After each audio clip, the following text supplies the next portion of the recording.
ಇದು 10ನೇ ಕ್ಲಾಸ್ನ linear equation ಪಾಠದ್ದು exercise 3.2ರಲ್ಲಿ ಮೊದಲನೇ ಕ್ವಶನ್ನು ಇದು. ಎರಡು ಈಕ್ವೇಷನ್ಗಳನ್ನ ಕಂಡುಹಿಡಿದ್ಬಿಟ್ಟು ಎಸ್ ಮತ್ತು ಟಿ ಎಷ್ಟು ಅಂತ ಕಂಡುಹಿಡಬೇಕಿದು ಎರಡನೇ ಪ್ರಾಬ್ಲಮ್ಮು. ಇದು ಎಸ್ ಮೈನಸ್ ಟಿ ಅಂದರೆ 3, S/3 ಪ್ಲಸ್ T/2 ಅಂದರೆ 6. ಮೊದಲನೇ ಈಕ್ವೇಷನ್ ತೆಗಿಬೇಕು. S minus T equal to 3 plus T, ಇಲ್ಲೂ ಪ್ಲಸ್ ಟಿ ಮಾಡಿ ಮೈನಸ್ ಟಿ ಪ್ಲಸ್ ಟಿ ಹೊಡೆದಾಕಿದ್ರೆ S equal to 3 plus T. ಇದು ಮೊದಲನೇ ಈಕ್ವೇಷನ್ನು. ಇವಾಗ ಇದನ್ನ ಅದರಲ್ಲಿ ಸಬ್ಸ್ಟಿಟ್ಯೂಟ್ ಮಾಡಬೇಕು.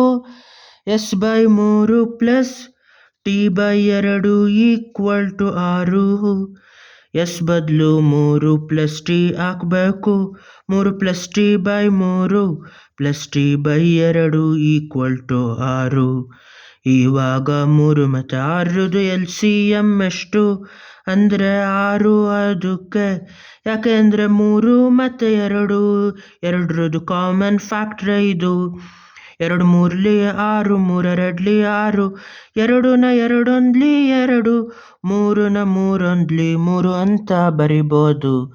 ಇಲ್ಲಿ ಬರೋ ನಂಬರ್ 3, 2 ಇಲ್ಲಿ ಬಂದಿರೋ ಪ್ರೈಮ್ 3, 2 ಸೇರಿಸಿದ್ರೆ 2 3ಲಿ 6 ಆಯ್ತದೆ. 3 6 ಆಗಕ್ಕೆ 2ರಿಂದ ಗುಣಿಸ್ಬೇಕು. ಮೇಲ್ಗಡೆ ಇರೋದನ್ನು 2ರಿಂದ ಗುಣಿಸ್ಬೇಕು. 3 2ಲಿ 6, ಟಿ ಟೈಮ್ಸ್ ಆಫ್ 2 ಅಂದರೆ 2 ಟಿ. ಅದೇ ಥರ 2 6 ಆಗಕ್ಕೆ 3ರಿಂದ ಗುಣಿಸ್ಬೇಕು. 2 3ಲಿ 6, ಟಿ ಟೈಮ್ಸ್ ಆಫ್ 3 ಅಂದರೆ 3 T equal to 6. 2 T plus 3 T ಅಂದರೆ 5 ಟಿ ಪ್ಲಸ್ 6/6. ಇಲ್ಲೂ 6, 2ನು 6ರಿಂದ ಗುಣಿಸಿದ್ರೆ ಇಲ್ಲಿ ಏನಾಯ್ತದೆ ಅಂದರೆ 6 1ಲಿ 6 1ಲಿ ಹೊಡೆದಾಗ ಇಲ್ಲಿ 6 6ಲಿ 36 ಆಯ್ತದೆ. ಈ ಈಕ್ವೇಷನ್ನು 6 ಪ್ಲಸ್ 5 ಟಿ ಈಕ್ವಲ್ ಟು 36. -6 ಮಾಡಬೇಕು. +6 -6 ಹೊಡೆದಾಕಿದ್ರೆ 5 ಟಿ ಈಕ್ವಲ್ ಟು 36 -6 ಅಂದರೆ 30 ಡಿವೈಡೆಡ್ ಬೈ 5/5.